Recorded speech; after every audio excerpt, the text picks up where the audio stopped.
कि कब सोचले ना रहनी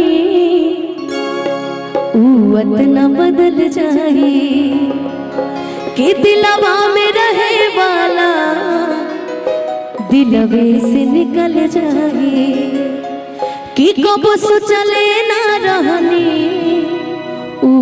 न बदल जाए कि धड़कन में रहे वाला दिलवे से निकल जाए।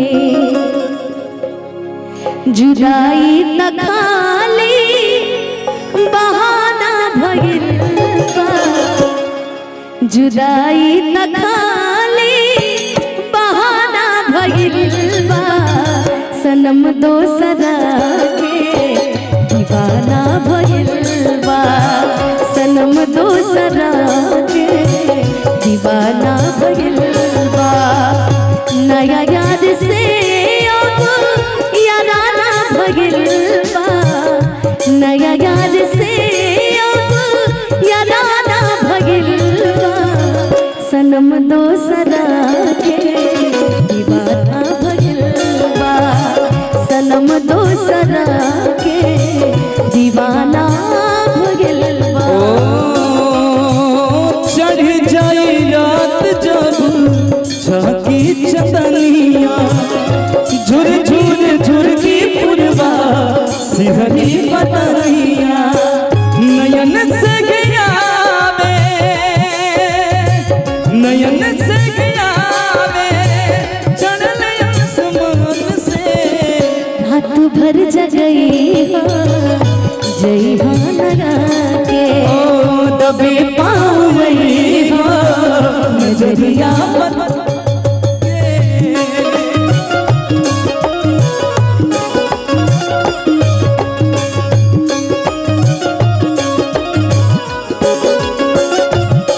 कब सोचले ना रहनी न बदल जाए।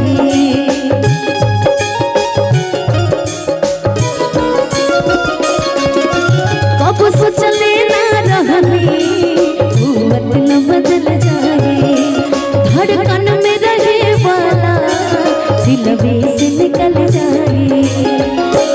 जुदाई न खाली बहाना भइल बा, जुदाई न खाली बहाना भइल बा, सनम दोसरा के दीवाना भइल बा, सनम दोसरा के दीवाना भइल बा।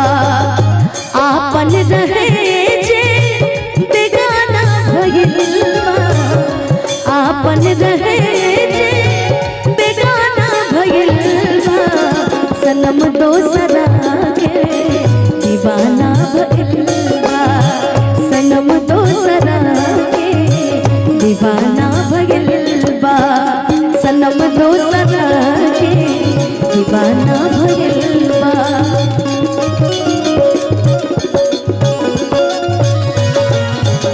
कि सनम दोसरा के दीवाना